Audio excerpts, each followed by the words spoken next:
Now, before we get into the cast, I want to say go to skrrecords.com for all Ian Down merch, SKR Records merch, and Go Riot merch. Now, in this cast, I didn't goof off.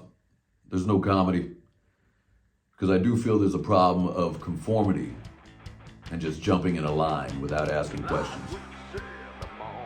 Now, let me know what you think. Listen to the whole cast. And by God, question everything.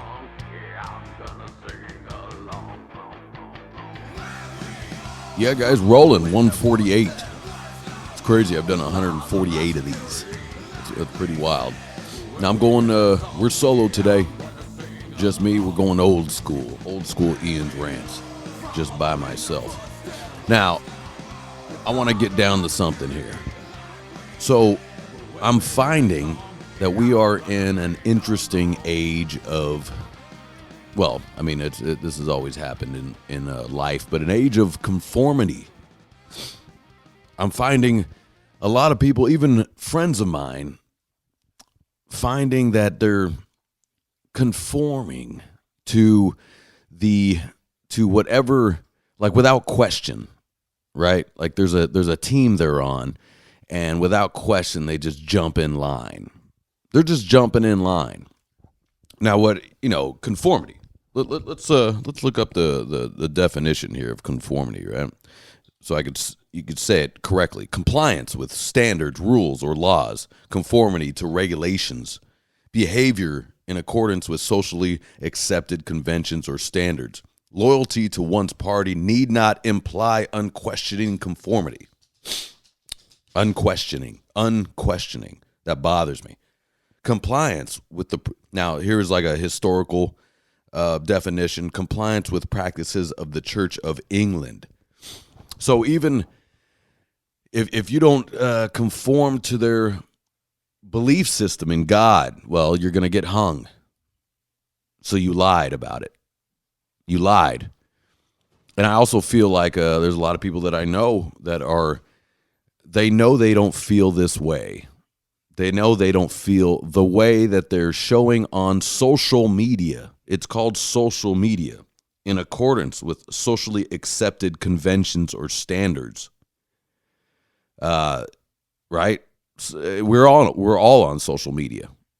I'll be posting this podcast on social media. We're all on it. But I do think there is a conformity that goes over all of us when we're on social media. Even with me, I got to be honest.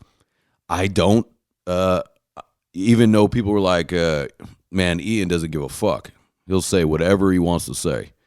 Not necessarily true. I still have jobs. I still have to work. You know, sometimes I do edit myself, right?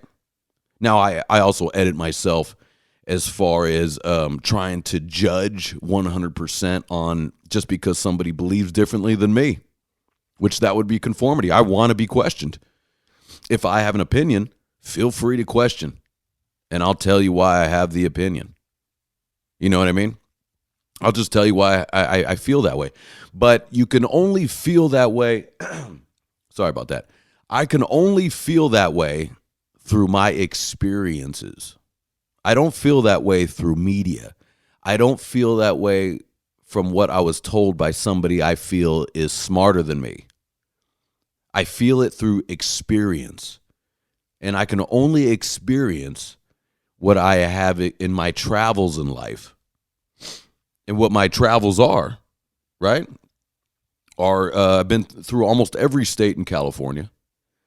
I've been all through Mexico. Now, it's all briefly. Most of this is all through playing music.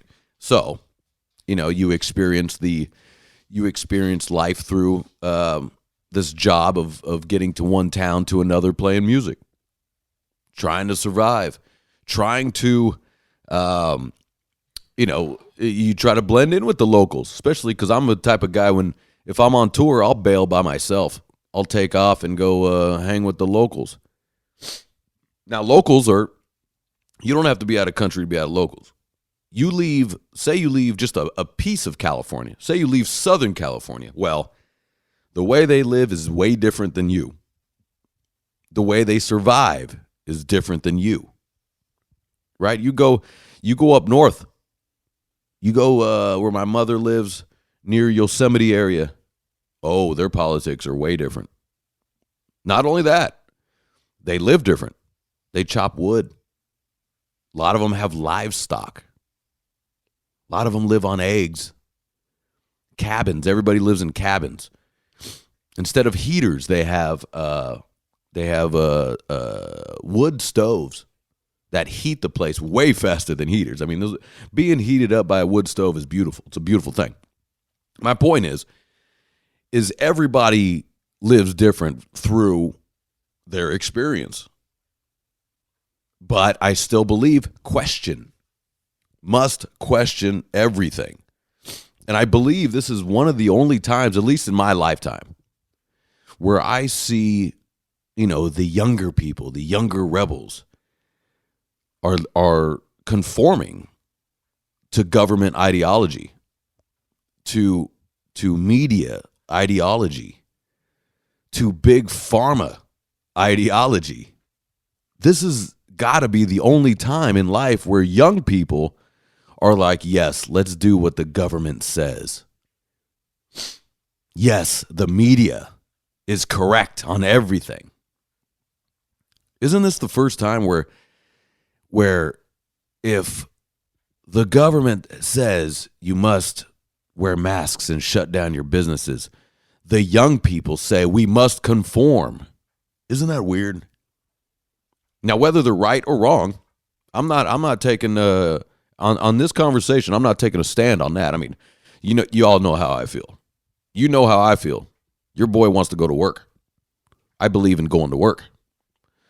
So, but it's interesting.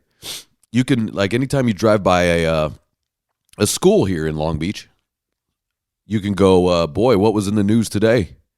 Because I could see more kids wearing masks than ever. Now, it was mandated. They had to wear masks in school. I would love to know when I was a kid and me and my friends were in school, if they were like, hey, you have to wear a mask, we'd probably be like, go fuck yourself. We just wouldn't do it ever. I bet there was no way you could probably keep that on our face. I'd rather die, I think, but me as a kid, I questioned literally everything. I mean, I guess I was a little bit of a problem. And I look back sometimes and I go, man, why did I question all that? Why couldn't I just go for it? Because I did make some problems in school, in sports, in at home.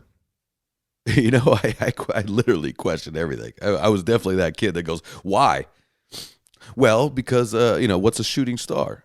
Well, it's a gas that up in the galaxy that explodes. Why? Why does it explode? My mom's like, well, fuck, I don't know. And that was back before internet. So it was like, fuck, I don't know. Let's pull out the Encyclopedia Britannicas. Let's pull out the old encyclopedias, which we still have, by the way. And they're dusty. They still crack when you open them up because we barely opened them. At least I barely opened them.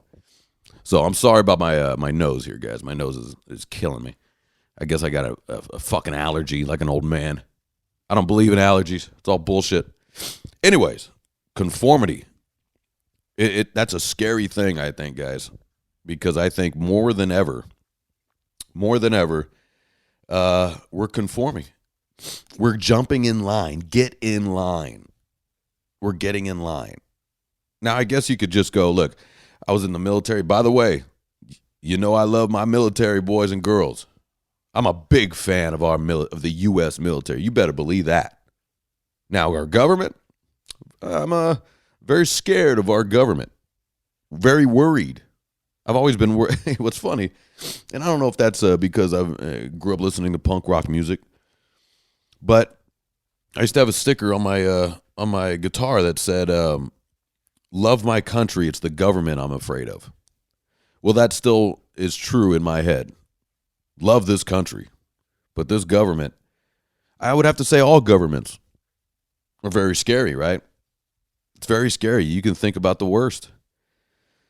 Now, I just saw this message, right, in my limited intake of scrolling and social media news, is that Gavin Newsom just signed a 20% tax on every firearm and ammunition sales. 20% tax. Now, who does that hurt? Well, it hurts low-income families that want to protect themselves. Now, again, I think however you feel about our gun situation, however you feel, if you like, I don't like guns, I think we should take away all guns.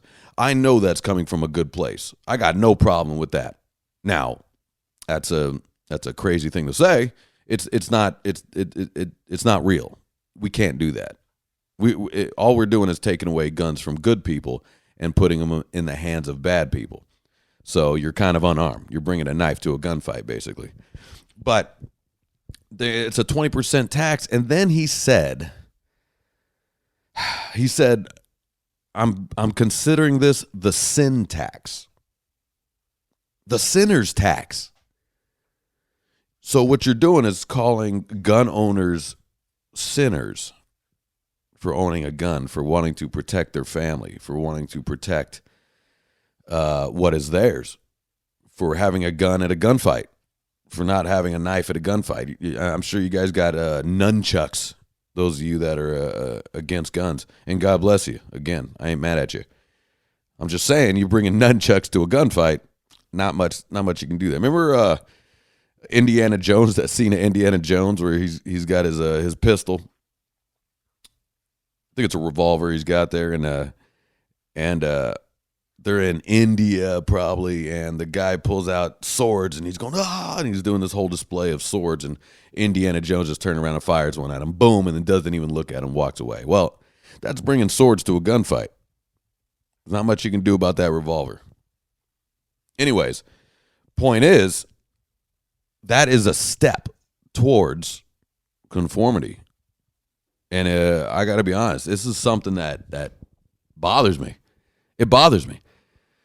Now, I heard this from a mutual friend of ours, of my girlfriend and mine.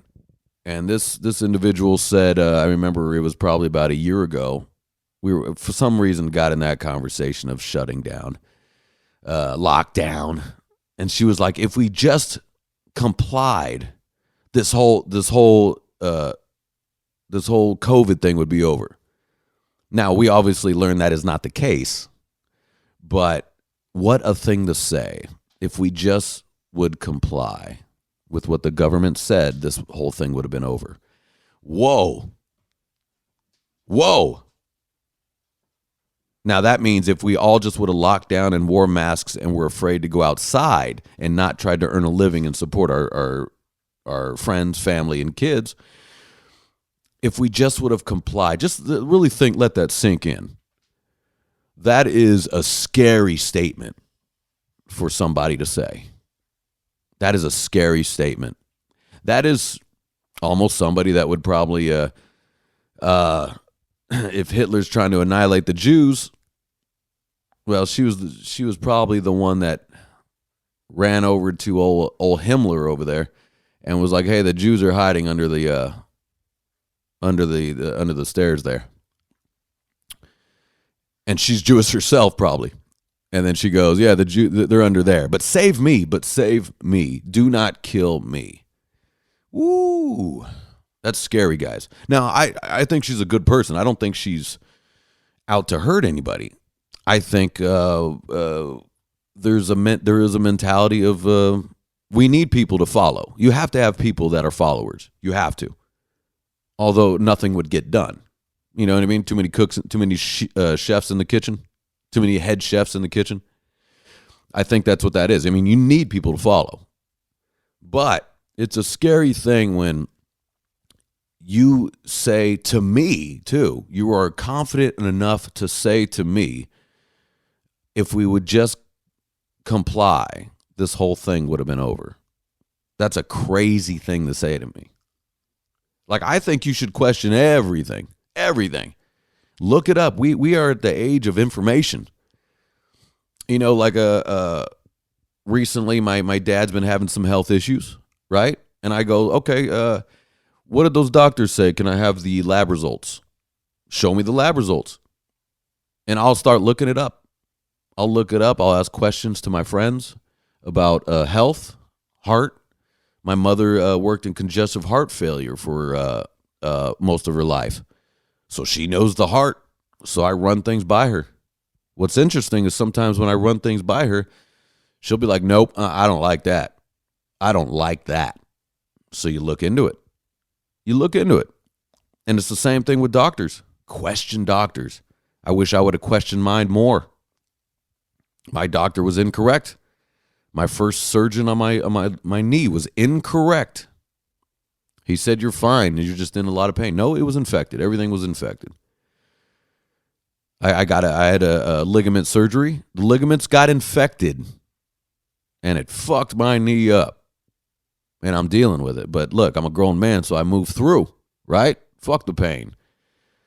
But the doctor was wrong. I listened to the doctor. Not only did I listen to the doctor, I should have listened to my mother. She wanted to go to a different doctor.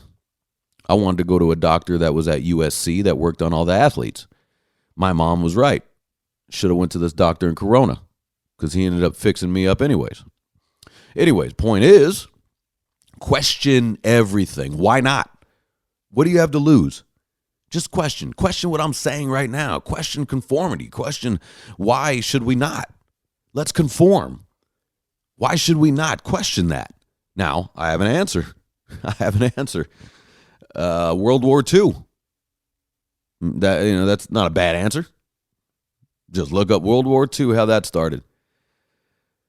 How Hitler came into power. These things frighten me. Now, does it frighten me because half my family's Jewish? Maybe.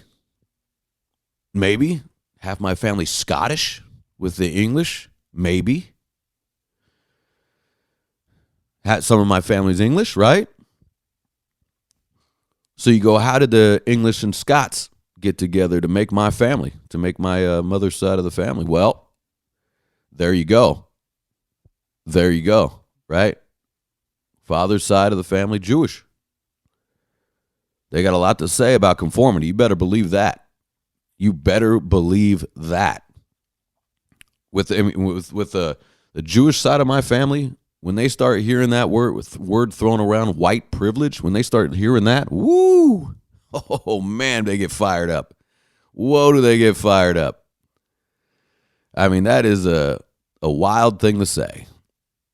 It's a wild thing to say here in America, in Southern California. You got kids coming back from in college that their parents are paying for, then they come back and they start complaining about think their parents and them have white privilege, and they feel bad about the stuff that the stuff they have. Well, guess what? Their parents worked their fucking asses off, sacrificed their whole life so you could go to this college, so you can come back and talk shit. It's pretty wild, right? Now, I'm saying that as an older fella. I'm saying that, as a grown man. But me as a young man, now, of course, I didn't go to college. Wish I did. But I didn't go to college. I think because I couldn't conform to shit. I couldn't do anything. It'd be like, if you don't want to, even in high school, I think there was one time in class where they're like, look, if you don't want to be here and learn, you can get up and leave right now. I immediately was like, yeah, I'm out. Later. Problem is I did want to learn. Teachers were bad. Teachers were bad because of the union. I'm not upset at all unions, but because of the union. Say that with me. So we're stuck with shitty teachers because they're part of a union. That the schools have to use these teachers that break down and cry in front of kids, these teachers that bring their personal shit into class in front of children, these teachers that take their anger out on students. Now, I had bad teachers. I had probably 3 great ones. Out of my whole life, I had bad teachers. Bad. A lot of them were not nice to me as a kid. A lot of them were, looking back as an adult, they were just bad at their job. We had a teacher break down and cry for no reason. We had a teacher that was lying to us constantly. This guy was a loser. He's an electronics teacher. He's a loser. He would make up lies that he was reason why he wasn't there is because he was writing speeches for the government, because he was inventing an electric guitar. This guy was a loser. This guy was our electronics teacher. This guy was in charge of my grade. This guy was in charge of, and then of course, parents go, my parents didn't believe me when I'd say crazy shit about my teachers.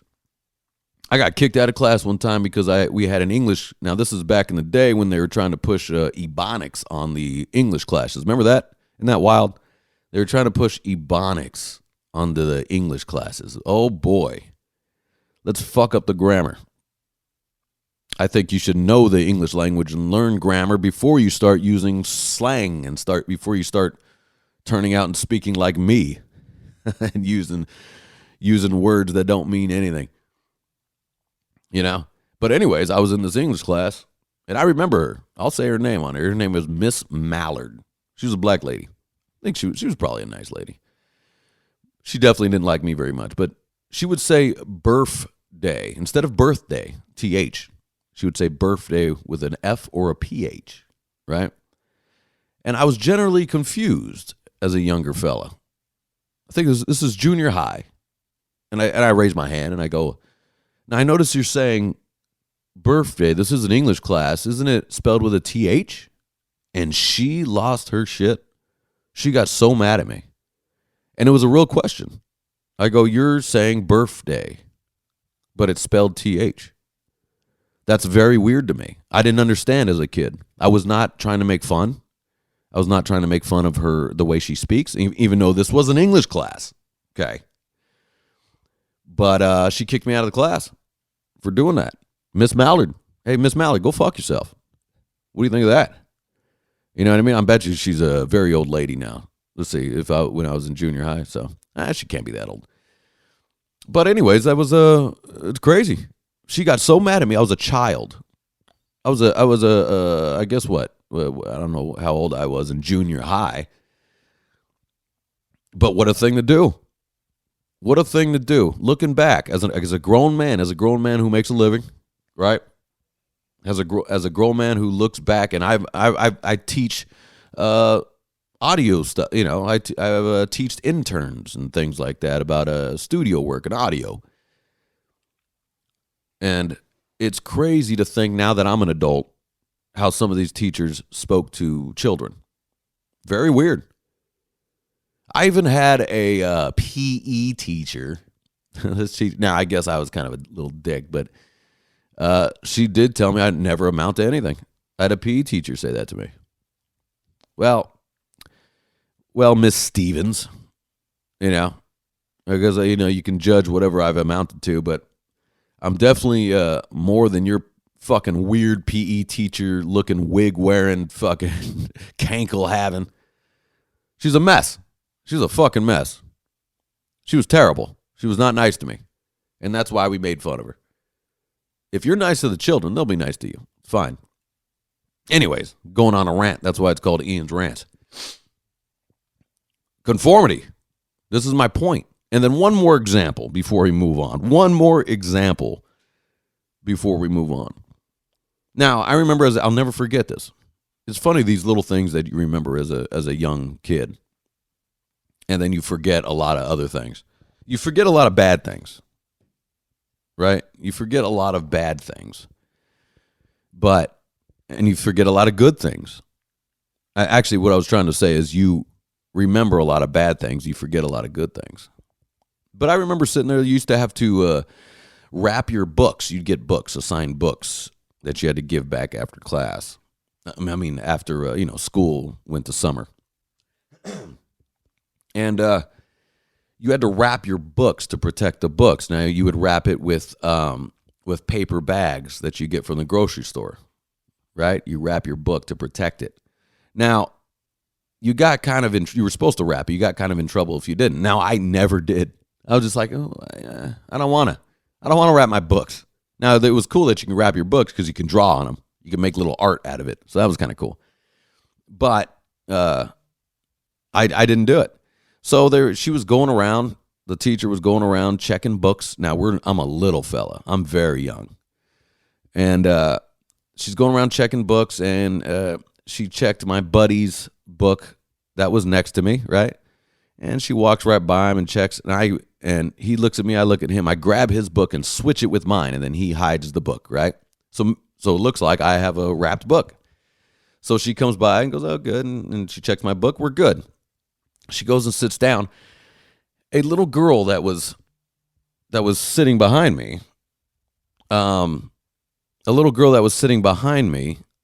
walks over to the teacher and says, he didn't wrap his book. He walked over and switched his book. She tattletaled on me. She was a rat. Why did she do that? Why did she feel the need to do that? Why? That's very weird, and I'll never forget it. Because I remember as a kid just looking at her. I wasn't mad. I was almost sad. Like, I felt sad. I go, why would you do that? I've never been mean to this girl. Why would you do that? I was a nice kid at that time, too. And I never understood, and I've never forgotten it to this day. I was like, what did you gain out of doing that? Were you trying to get points? You were trying to conform to the teacher's lessons so you can, throw me under the bus so you could get better grades, probably. That's dangerous. Now, I don't know what happened to that little girl. I don't even remember her name. To be honest, I don't remember the teacher's name at the moment. But I remember that incident, and I'll never forget it.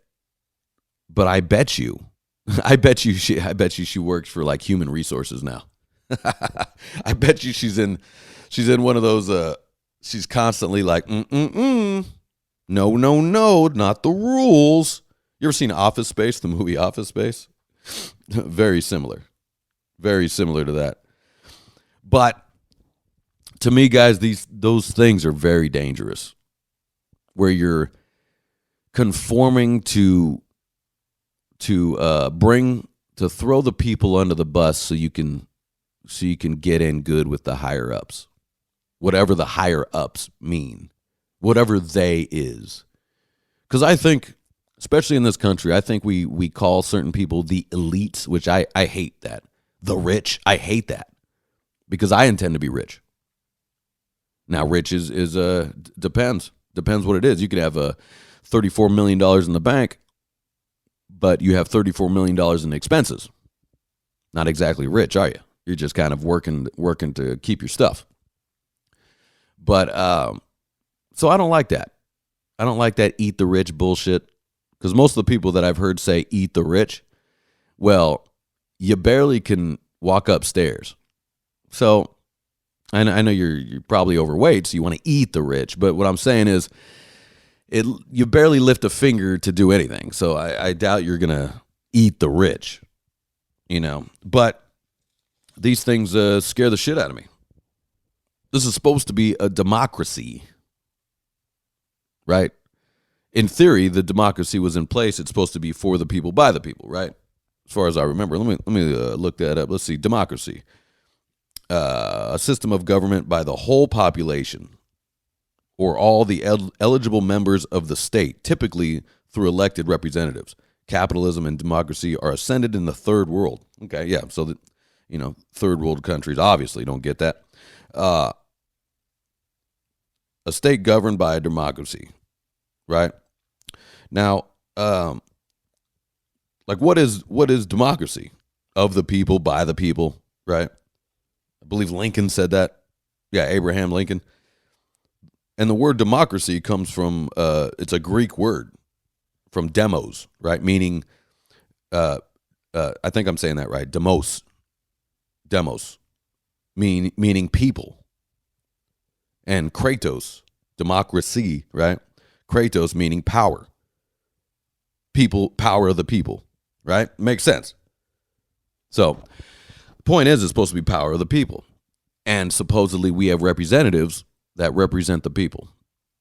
Apparently, it looks like they don't represent the people at all. Not even in the slightest.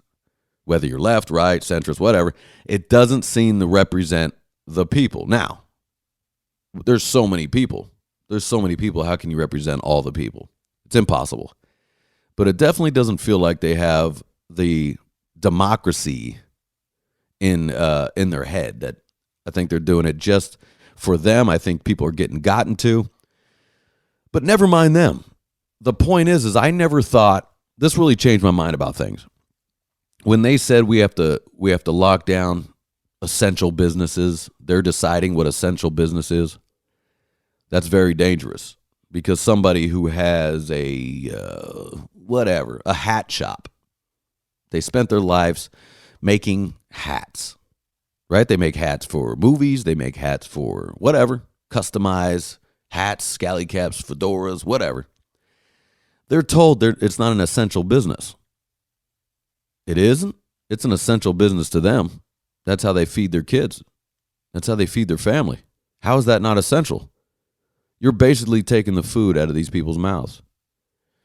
And then you drop the people a crumb. You say, look, here's $1,200. Here's a stimulus check. Now shut up. Now shut up.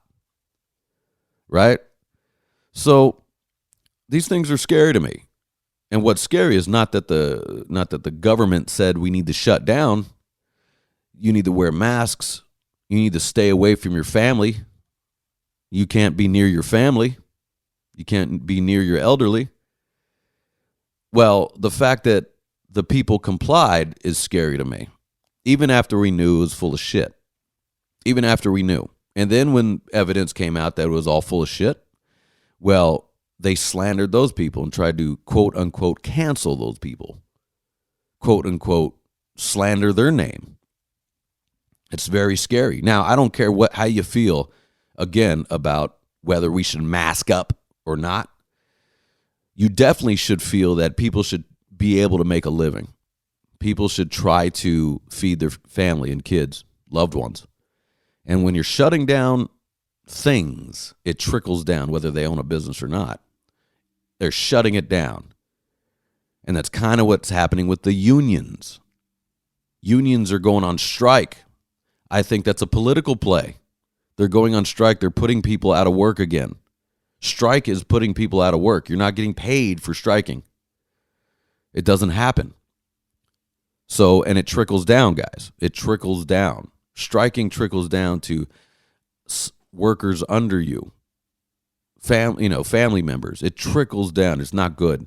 I'm not saying unions are bad or unions are good, but I think, I had a boss go, hey, if you don't like it, then quit.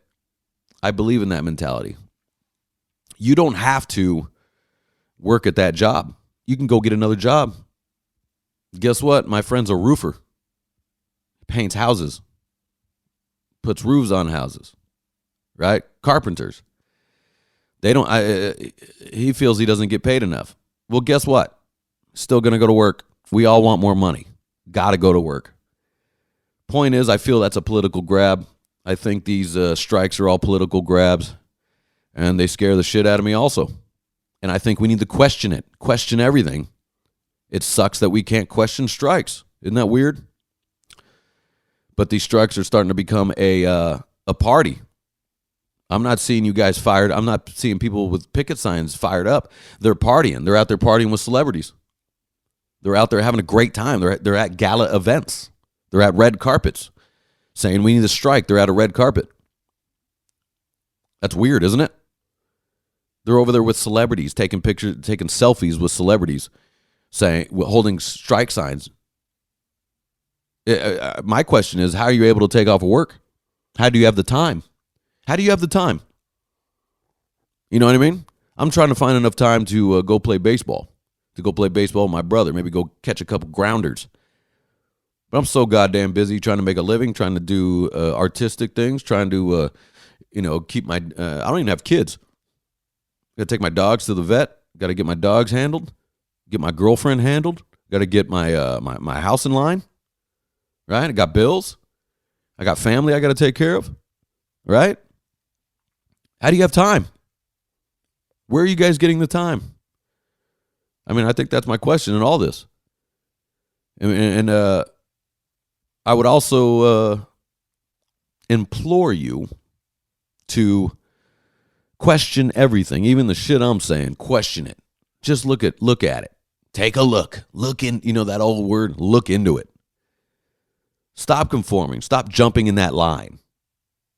And I'm finding myself, the more and more friends of mine that are just willing to jump in line, well, I'm willing to go to the other side. I'm willing to, and I'll be here. I'll be here for you when you want to get to the other side. I'll be here for you, and you'll know you're wrong. And I also know that you don't believe. A lot of you don't believe in some of the things you're doing. I know a lot of you didn't really believe in the Black Lives Matter march, but you still were in there.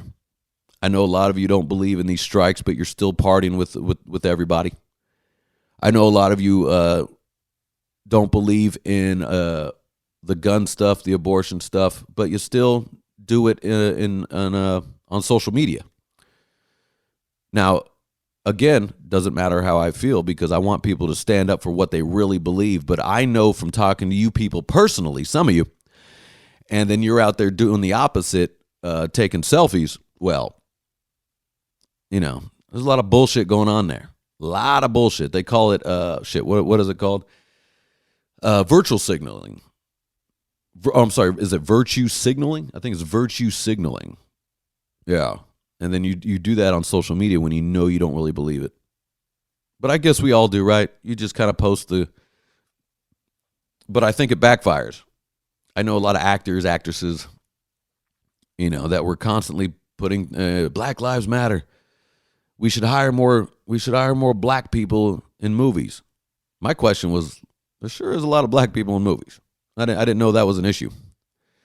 I've been doing a lot of auditions. There's not a lack of black folk.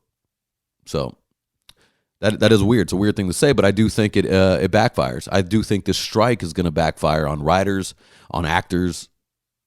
It's going to backfire on you. Now, also, watch this, guys. You don't have to be a writer. You don't have to do it. Go somewhere else. Go get another job if they're not paying you enough. Same with actors. Right? Like as a person that gets random acting gigs, myself, guess what? It pays so much more money than my friend who's a roofer. And all I do is pretend with other adults. So I'm not complaining. I complain about the taxes that get taken out. Holy shit. Those taxes are astronomical. And they don't tell you about those taxes when you're signing the contract. But I'm still learning as I go when it comes to that stuff. But anyways, guys, I think I'm going to get out of here. I think I made my point. Why don't you, before you jump in line, I don't even want to call it conform. I'm calling it, before you jump in that line, before you walk head first into the slaughterhouse. I know that's very dramatic. But before it's just like cows, just follow one after another. Boom, you see the guy in front of you get hit. Boom, you go right, you go there also. It's really odd. It's odd when I see strong people, smart people, just jumping in line. And maybe it takes, somebody like me. I look around, I question everything. I look around, I see the hypocrisy and everything. Even stuff that I do, I see the hypocrisy. I mean, this is the first time in life ever, guys, that, I love punk rock music. I love punk rockers. I consider myself a little staple in that scene, right? I consider myself a little staple in the Long Beach punk rock scene for sure. But now, this is the only time in life, guys, where I find punk rockers are like, let's do what the government asks us to do. Let's do what the pharmacies ask us to do. Let's do what billionaires ask us to do. Punk rockers, punk bands. It's really odd. It's really fucking odd, guys. Young people, even old punks, are like, let's comply. We want to comply. This is a weird time in life. So I got to give a lot of props to the marketing of the government. I got to give a lot of props to the media. Liberal and conservative media. You guys know how to market. You guys know how to fire people up. You guys know how to turn people against each other. It's very good. You got skills. You got skills. But if I could have one message, guys, one message, don't jump in line that easy. You know what I mean? Don't jump in line. Why don't you go ahead and question it before you comply, as one says. If we just would have complied, it would have been all over. I can't live like that. I'm definitely going to question everything. All right, guys, I'm going to get out of here. Cheers. Question everything.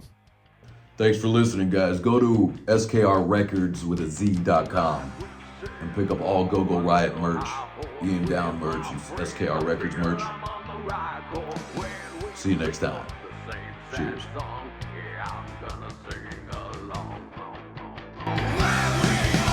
Following their footsteps with all the black security. When we hear that song, yeah, I'm gonna sing along. Following their footsteps with all the black security. When we hear that song, yeah, I'm gonna sing along.